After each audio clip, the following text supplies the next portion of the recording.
Hello and welcome to No Soul Left Behind. I'm Laura Brockway and I'm here with Mike Church, a radio host on the Crusade channel. Hello, Mike. Hi, Laura. Oh, thanks so much for joining us. We are going to get into some really good and deep things, but if you would start us out, leading us off in a pater noster to begin, I'd appreciate it.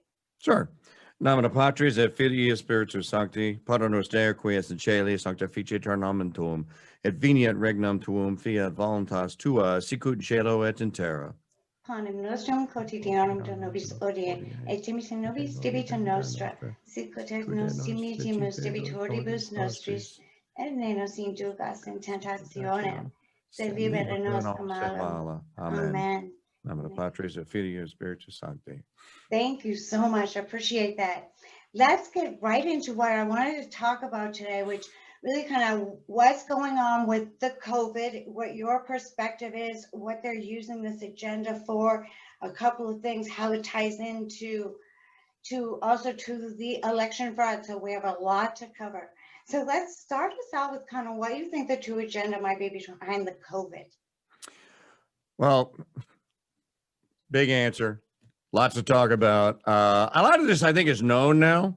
Maybe if we did this back in May, some of this stuff wouldn't be known. But Event 201, I forget where it was. Maybe it was in Davos. I forget where they actually staged it at back in November.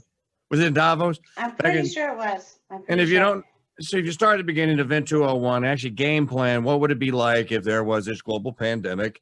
And how would countries react? How would governments react? How would media react? And much of what you see, and that video is only 9 minutes long. They left it up on YouTube, or YouBoob as I call it. You can still go watch it, Event 201. And basically they lay the whole scenario out of how governments and media and populations would react, and how the medical community would react, and there'd be a race to get a vaccine and all this stuff. Pretty much what you see in Event 201 happened or is happening. And now, we've been under this tyrannical regime, this fake science, tyrannical medical regime since March of last year. And you might note that everything that they have told us, every single thing that they have told us, if you do this, well, then that will fix it, and everybody goes happily ever after, and it ends. Been one excuse after another just to drag it out. And we saw it coming from the very beginning. It's really just kind of been a brainwash campaign from the very people who want to decrease the population. So if you're paying attention. Well, the people that want to decrease the population of Malthusians, Gates is one of them. There are many. There are millions of these people. And there are certainly, look at when you and I were talking, kind of prepping this. I didn't even go here. Look at the world leaders who are ugly, single, and childless. I'm talking about people that are in their 50s and 60s. Henry VIII was willing to kill. He was willing to execute Thomas More, St. Thomas More, the Bishop of Rochester, St. John Fisher. He was almost willing to, but I think she's the saint.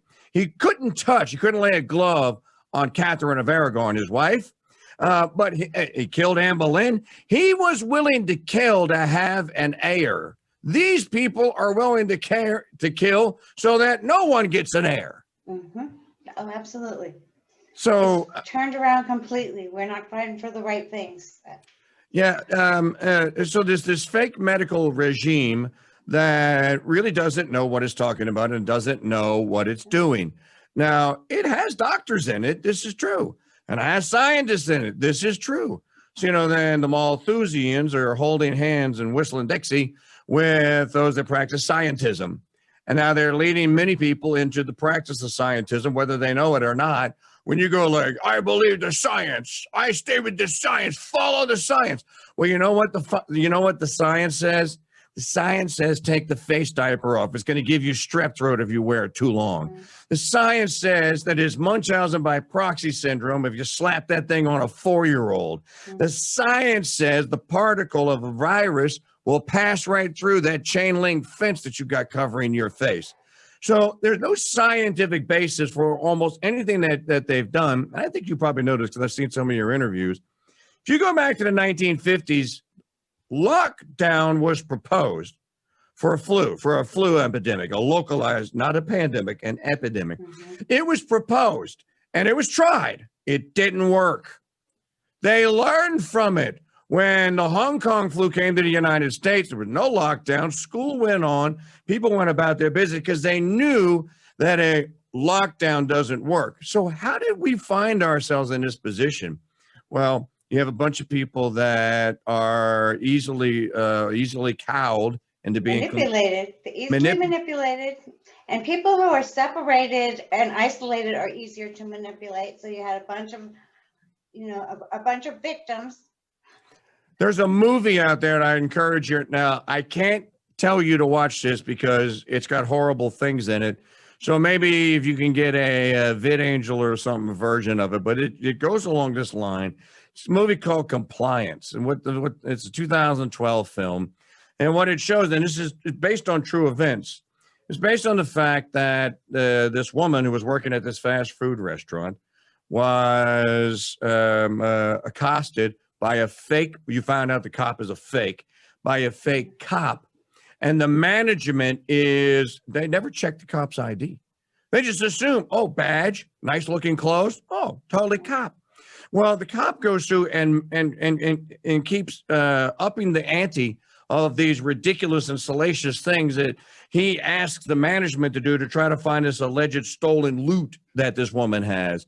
And the theme of the movie is, well, no, yes, it's worse than a shakedown. He's able to get away with it because people will grant their submission to people that they think are in authority. If only they grant their submission to the authority, right?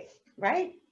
That's the situation we're in. Mm-hmm. People are running around right here, right where I'm at right now. If I go outside right now, if I could take this camera and take it out there right now, I would show you people in Louisiana fall, 81 degrees today, walking around outside in broad daylight with no other human being around, walking a dog, because there's a dog clinic next door, with face diapers on.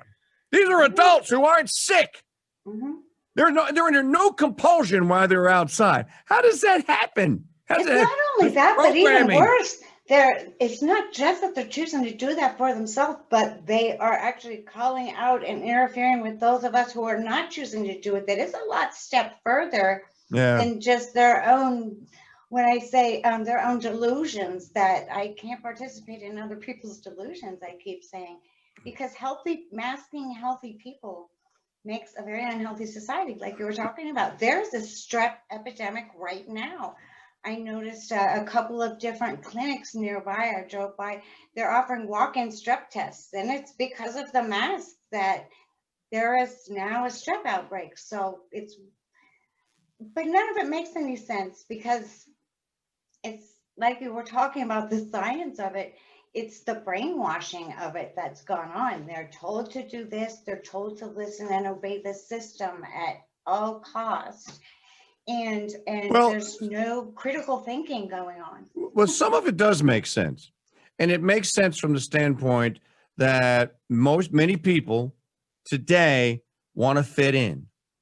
They want to be a part of these fake communities. Right? We have real Catholic community, subsidiarity, solidarity, your parish life, right? Your home life, the most important of all communities, your family. Right. They want to be part of these fake communities. Social media has a lot of desensitizing and a lot of programming to this. So the face diaper community, the COVID Karen, the COVID Kyle, the I'm horrified to die community, this is a fake community. They think it's a community. It's not a community. It defies every community. Everything you would know about a Christian community, you do not get from the COVID cult and the cult of COVID. You get the opposite. You don't get the intimacy. You don't get the love. You don't get the respect. You don't get the peace. You don't get the fellowship. You don't get any of that. Instead, what you get is this fake sense of community. So from that standpoint, and people have been programmed for this. Now, I don't know how old you are. So I'm probably old enough to be your dad. No, I don't think so. We might be a father. You know what? I can always edit this. I'm 53. I'm not even ashamed. Oh, okay. So since you and I were pups, since you and I were coming up, in the 1970s, the CIA began this cult. Actually, in 1960, is it 68 or 71? I forget. The CIA planted the seeds of this long ago. Exactly. It's been planned for so long. This is being used to accomplish what they set out to accomplish. It wouldn't matter if it was COVID or H1N1 or some other things people say. They've tried this before. So it's about accomplishing their agenda, and it's been planned for a long time. Well, and here's how they planned it. Here's how they began it. Zombie movies. And now we have zombies everywhere right now. Zombies. You're laughing out there. I'm not. No, because it's true. I'm laughing because the truth is so dumb, but it's the truth. our viewers are laughing. They're going, "Oh, come on, Miniature, please." It's the truth. Think about it. Them all. Mm-hmm. Think about it. Day of the Dead, Night of the Living Dead, all the zombie movies, leading all the way up into the #1 television show for 6 years. #1, and it was a cable show, The Walking Dead. What do people think when they think virus? Just say virus. What do they think? They think, oh, if I get it, skin starts falling off. Half an hour later, I'm eating grandma's brains. I'm not only infecting grandma, I'm eating grandma. Fear. Exactly. The fear. All I can say is, anyone who's afraid is not in a state of grace, because I'm not, it's not for me to say if I'm in a state of grace or not, but I can say that I'm not afraid to die, because I do work hard at trying to be in a state of grace.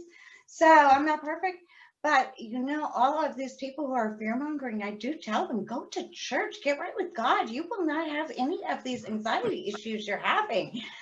So that's what it comes down to, but I apologize if I interrupted. No.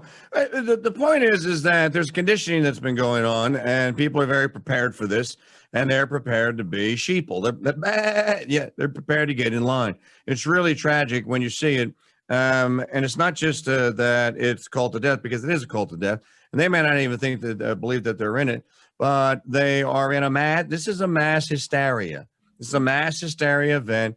On purpose. And someday in the near future, people will awaken. Many will, and then many people will look back and they'll say, well, I can't believe we did that.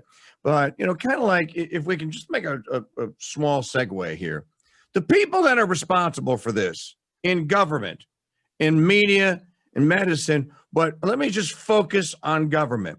You had governors that have locked their populations down. I live in Louisiana. We have the highest unemployment we've had since the early 1980s. The state is an absolute train wreck. 15 to 20,000 businesses permanently closed. Tourism industry absolutely decimated. Oil and gas almost about to die because no one's traveling because they're terrified. This has been just a train wreck, an absolute disaster for the good people of Louisiana. Our governor has presided over it and is in court today, right now, fighting to keep his authority to continue to keep this state locked down and in phase 3. Now, this has been duplicated all across the United States and in foreign countries. Ultimately, these people need to be held to account. This cannot ever happen again. When I say held to account, I mean trials. I mean a commission's appointed, and then people held to account and tried, and then meted out whatever punishment it is that we all agree on those people that were affected and need justice and should get justice. That's one thing. Now, take that and then take it a step further. The same people that are responsible for the COVID hoax are the same ones that are responsible for the election hoax, for the theft that's going on right in front of our eyes. The corruption, yes. And we keep being told by the media that, or by I hate the term mainstream media industrial complex. We keep being told. I'm fine with that, because stop getting your information off of the television. Anyone who is getting your information off the television, you are being lied to. So you have to break away from hanging on any of it. So I agree with you. I don't know what to call it either, but I just always say stop watching television. That doesn't mean there's not fake news on the other venues too. But for 100%, what's on television is make-believe. Stop watching it. So you have people, though, that just to finish the point, these people are complicit in, they're calling someone president who's not president. Right. Yes. They're demanding that the rest of us call him president that's not president. Now they're requesting powers Now they want him to have access to top secret intel information. We know that the Biden family is compromised by the Chicons. We know this. Yes. So you have a conspiracy right in front of your eyes that's being pulled off, where you have and when they fail, I didn't say if, when they fail at this, that means Biden knew about it, Harris knew about it, the DNC knew about it. This was a coup. This is an attempt to actually unseat, unelect, whatever you want to call it, of president of the United States. The fact that you have an incumbent and then you're trying to end his term prematurely, and you have been trying that for 4 years, but now the last ditch effort was to let's end it prematurely and permanently, and let's cheat to do it. That's called sedition. Absolutely. That is not just and it's just the same thing. I really thought that this same thing was going to happen 4 years ago with Hillary. We wouldn't have gotten an investigation or anything out of that. It would have been the whole coup would have happened, regardless that Trump won. So, they pulled it off, but they got caught. And it's absolutely, like you said, when. It's a matter of when. I hope it's certainly all being exposed that we need to be able to trust our elections, because I haven't trusted them for a while. I've seen cheating happen. So I hope this good comes out of it, like you said, but they're absolutely related because it's the same coup. They'll try anything. They're desperate. Well, the reason they didn't do it 4 years ago is because they weren't prepared. They had no idea this wave of MAGA, this Make America Great Again wave, they had no clue. They had pollsters that were lying to them and doing the exact same thing that they just did. They believed their own line of BS. They believed that it was Hillary's right to be coronated. But you know what? A strange thing happened on the way to coronation. The real queen, who had already been coronated, said, no, I am not going to allow this. I believe that Mother Mary, that Our Lady intervened. I have no doubt. Definitely. I have no doubt that Our Lady intervened. No doubt that Our Lady intervened and pulled us, as my friend Chris Ferrara says, grabbed us by the belt. We were getting ready to go off the cliff, and Chris says she just pulled us back and went, not so fast. And we need that again right now, because it's not over, but we cannot stop. And we can't stop until it's called, and then we still can't stop. And thanks, because we have a lot of work still to go, but it was definitely Mother Mary there, and we need her again just as badly. So they weren't prepared for that. They did not have the assets in place, and they didn't think they needed to cheat. See there, I don't know if you've seen the documentary Out of Shadows, but I have, yes. One of the things that I learned from it that I didn't know, and I know demonologists. I don't know an exorcist, but I do know 2 demonologists. Is that the demons, the people that actually have, now I call them bogeys, and you got a bogey on you, or maybe you got a bunch of bogeys on you. I didn't know that because of their pride, that the bogeys will continue to insist to the patient, using a little screw tape letter lingo there, or better than that, Kennedy Hall's great new book. I don't know if you have it, but get it. Attack on the Family Be Damned. Get that book. Great. Okay. It's a screw tape. It's a kind of a screw tape letter format, but it's modernized. And it happens during the COVID hoax. So, great new book. But you got bogeys on you, and they're telling you need to reveal yourself. Don't worry. They'll never stop you, but you need to reveal what you're doing. And that's what's happening. They're revealing what they're doing. They're tipping their hand. For 1 year and 2 months, Winebox Nancy Pelosi has been telling anyone that will listen to her when she drunkenly stumbles out to a microphone, anyone that will listen to her, that Trump will not serve a second term. She doesn't say that he's going to be unelected, or she says he will not serve a second term. She even uses the language that we're going to have to, if we have to, we'll go and we'll take him out of the White House. This coup was planned. They've been planning it. Now, they decided that they had to execute it in February of this year when the Shampeachment failed, because this was always in the making. This was always in place since Hillary lost. But they thought that they might build a Russia hoax, the other investigation, and then of course the Shampeachment. So the plan was that they weren't going to have to use it, that they thought their case was so airtight. They didn't have a case. There was nothing there. As a matter of fact, again, reveal yourself. They were revealing what their golden child, Joe Biden, and his family had done, not what Trump had done. That's liberal 101. I'm from California, San Francisco. In fact, I'm in the Midwest now, but liberal 101, I've known my whole life.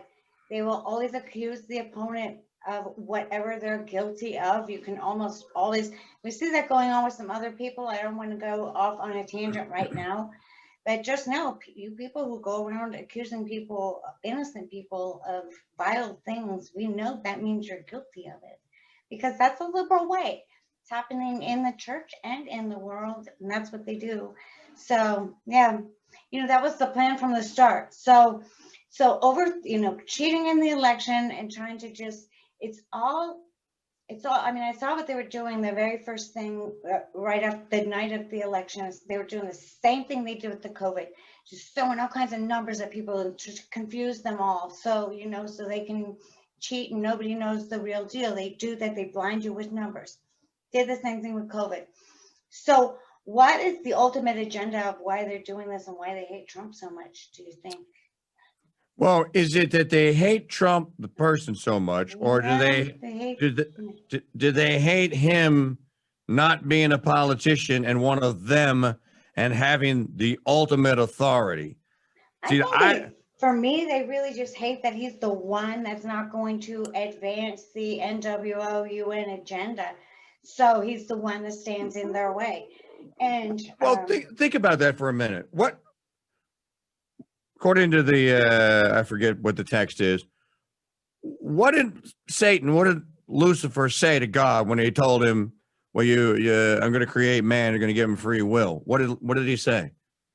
Non serviam. I will not serve. Okay, so what is that? Ultimately, that is a rejection of God's authority, but that's a rejection of authority. Their authority in their mind is plenary. It is above any other earthly authority. And the fact that Donald John Trump, Don John of Manhattan, as I call him, the fourth Don John, after Don John Lavalette and Don John of Austria and Don John Sobieski, Don John of Manhattan will not bow to their authority. And that's what they hate the most, is that he is authority, and his authority actually is over theirs, and they know it, and there's nothing they can do about it. So I don't think it's Trump so much. Maybe it is. And there may be some jealousy there, but that's definitely in play when you're talking about Satan's egos and his minions. Oh, sure. There's definitely that in play too. Everything's in play if you look at it. I mean, and the devil has nothing to lose. It's the children of light against the children of darkness. And, it's not a competition of holiness, but, he's definitely working against them and against the children of darkness. So, and we just, for me, I just keep praying. I watch it all. I watch it all from a bit of a disconnected standpoint because I don't watch any television on purpose. And I did.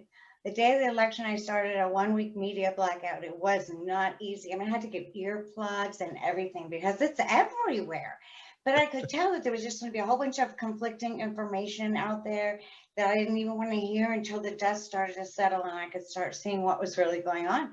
It was really healthy for me too. But I mean, you're getting 100 texts a day, and even just the titles in the email kind of give you a clue what's going on. I logged out of Twitter and Facebook, but you cannot get away from it. And I have a friend who is on sabbatical in Nairobi, Kenya right now. And he went there to get away from American politics. And he said Saturday night at the bar in Nairobi, Kenya, that's all anybody was talking about, American politics. You can't get away from it. And that's part of the brainwash campaign too. So, like the COVID had to affect every person on the entire planet. It proves that they can reach every single person with their agenda. And they did. I mean, you'll see pictures of little kids in a mud hut in Africa with a piece of cardboard and a rubber band on their face. And it's just a submissive thing. That's all it is, to prove that they can affect every single person in their life. So where do we go from here?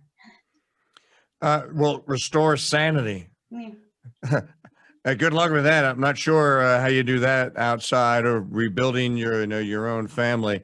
Start with the family, your family. Greatest example of that is the Holy Family. Right. There's no family that ever lived. There's more hated by the bad guys, by the Bodaks, as I go, or the Bogies, and the Holy Family. Guess what? They came in three. Came in a Trinity: Mary, Jesus, Joseph, Mary, Jesus. Or Jesus, Mary, Joseph, however you want to say it. Came in three, just like Father, Son, and Holy Ghost. So family starts at home. And of course, that doesn't include those that have taken religious vows. You have a different family. You've got your family. Some of you might have a cloister family, but it starts at the family. And the thing that you have to do is, and that what we need to see happening is we need to see men rising back into positions of authority in the family and asserting that authority as God has planned it. If you look at the hierarchy of how God set up the human race, when the Israelites were out of order and he wanted to put them into order, he told Moses, hey, climb the mountain up here. I got something to show you. Gave him the commandments. The first three commandments are all about God. The first commandment for mankind is what? Honor thy father and thy mother. 6 words. I call it civilization in 6 words. Yeah, because to have a mother and a father, you got to have kids. To have honor, well, you're going to have a system of honor. We get that from God, from the hierarchy. This is the blueprint for civilization. It all starts at home. That made it sound, well, that's just stupid. That's too simple. What is simple? God didn't make survival hard. We're idiots. We are no smarter than the apostles were. He made it for idiots. So anyone who thinks they have it figured out in the first place, I'm just telling you right now, you're wrong, because nobody has it figured out. God didn't make it like that. He didn't tell anyone his whole plan. And we are very stupid creatures. So that's the first thing, is admitting it. It's all about the surrender.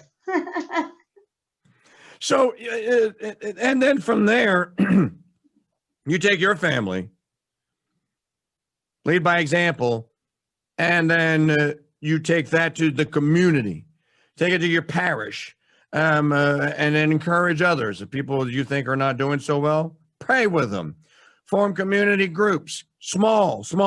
Remember, we can go into the secular world and we can quote Thomas Jefferson. Jefferson said he didn't think that Republican government, that's lowercase r, little r republicanism as I call it, he said he didn't think it could possibly work outside of the size of the population of a New England township.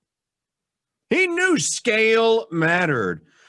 We have something that's out of scale in the United States in the Catholic Church. It's called the United States Conference of Catholic Bishops. We don't need a conference of Catholic bishops.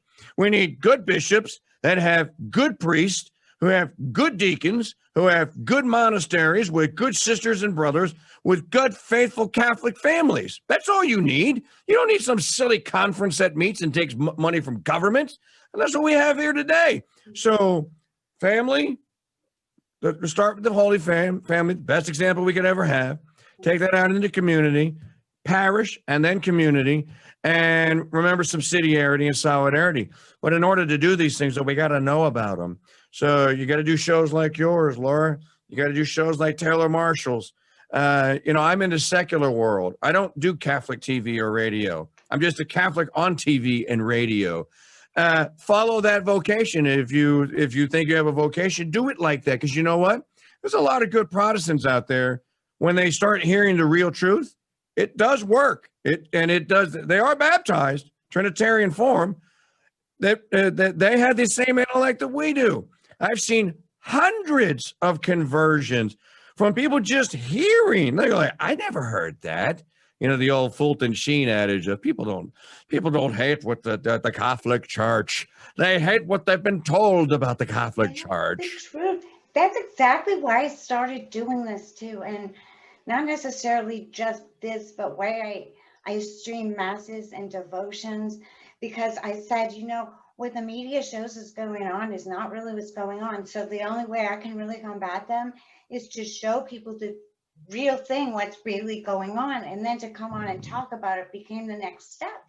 So that, I'm certainly not perfect, but that's what I've always been trying to do, is just do my little part to show people, hopefully maybe lead someone or show someone the way.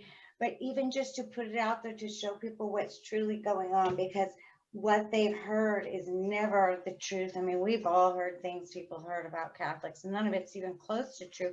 And frankly, even Catholics don't know.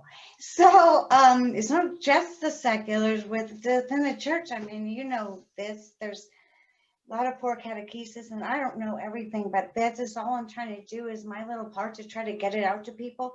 I seem to reach a sort of fringe group of people that do become more interested or connected to people who, like Dr. Marshall, and yourself and others who just have good information, even if it is secular. Nobody knows who to trust with all the fake news out there. So, my hope is just connect other people to people I believe in that are out there telling the truth, because we all need to stick together and especially stop fighting with each other. All the fighting and bickering out there, even within, I hate to say sides, but that's where it's down to now. All of the children of light need to stop fighting with each other, because the only way we get through this is together. We have to unite together, because divide and conquer is the devil's #1 tactic that he uses. He's good at it too. Yes, he's really good at it. He's really good at it. COVID has everyone divided, and people who are, like I said, isolated are easier to manipulate.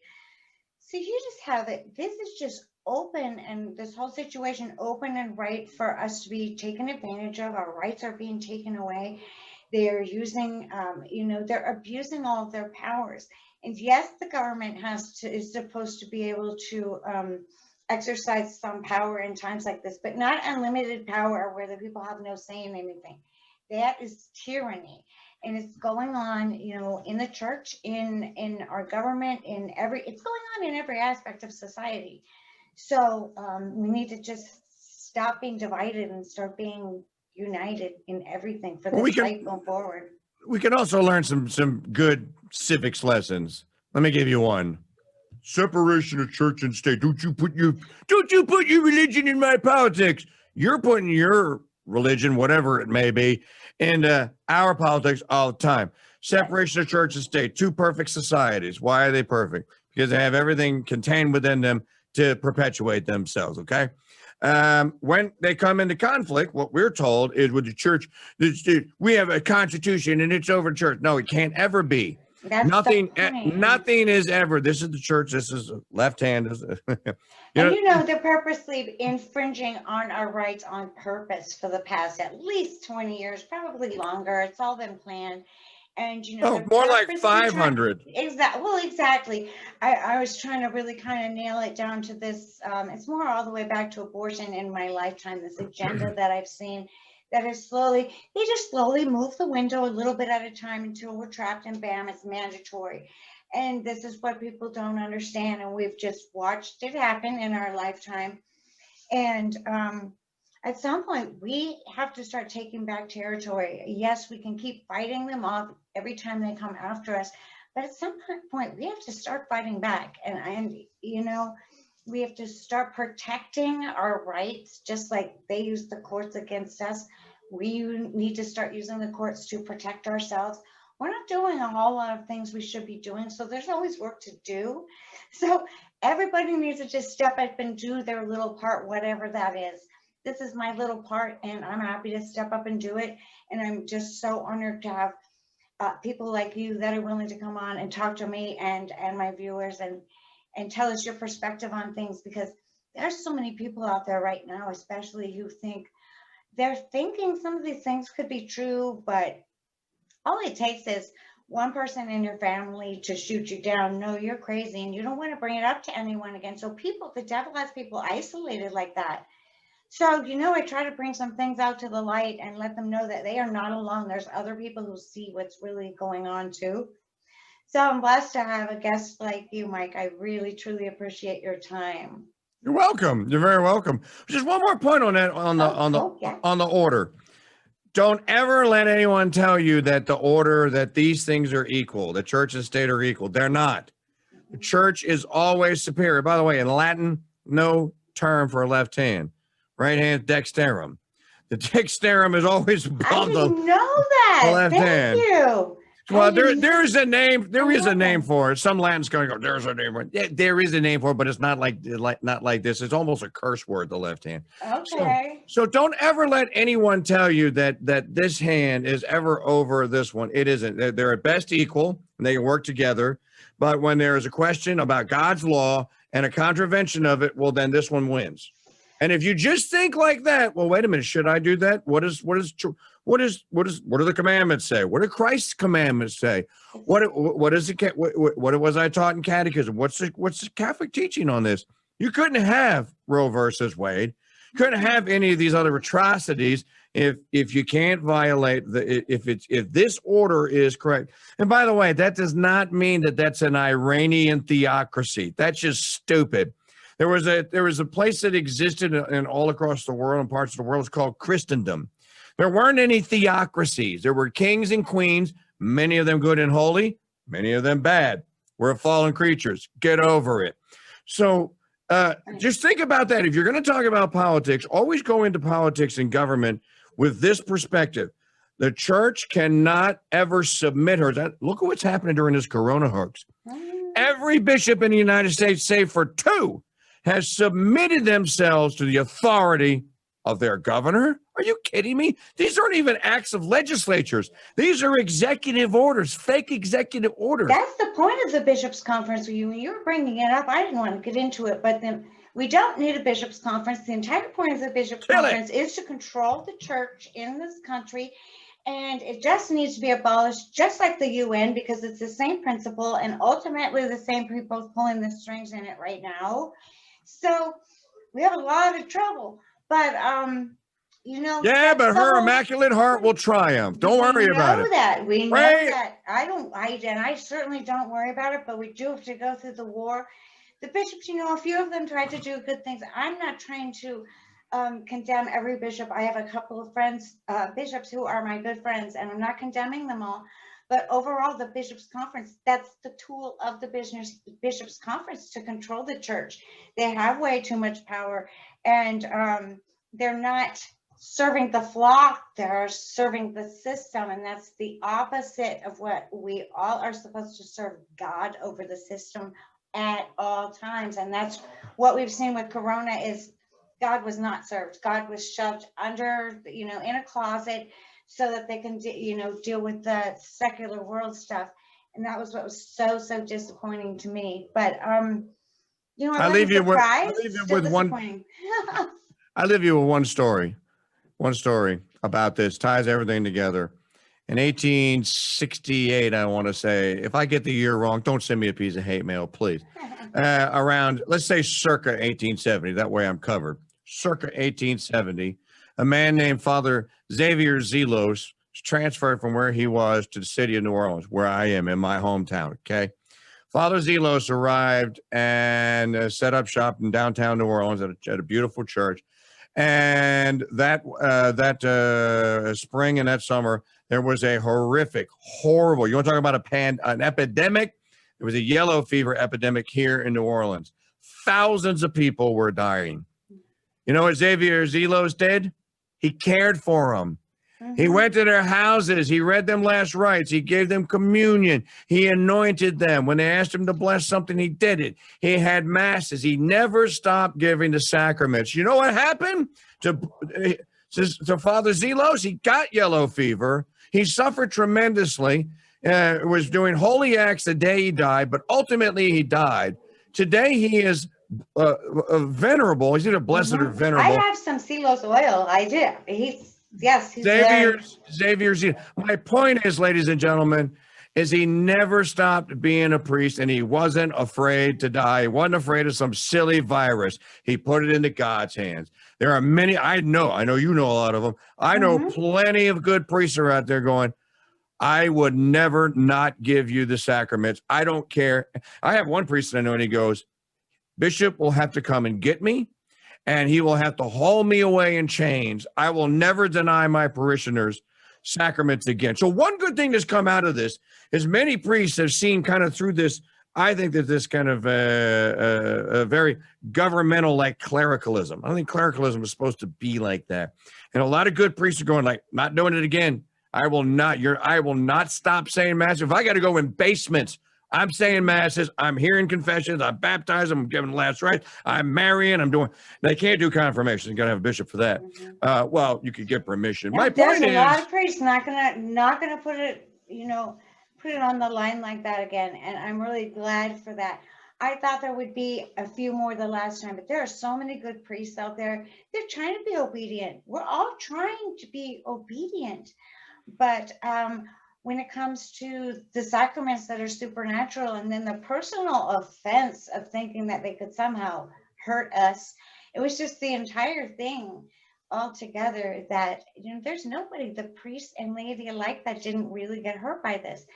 And many priests and bishops who still to this day are not serving because they are buying it all, and how it's, that's the heartbreaking thing for me, is how many of the priests and bishops have handled this as though they are afraid that they are going to get it and die. If you're right with God, you're not afraid of dying. So,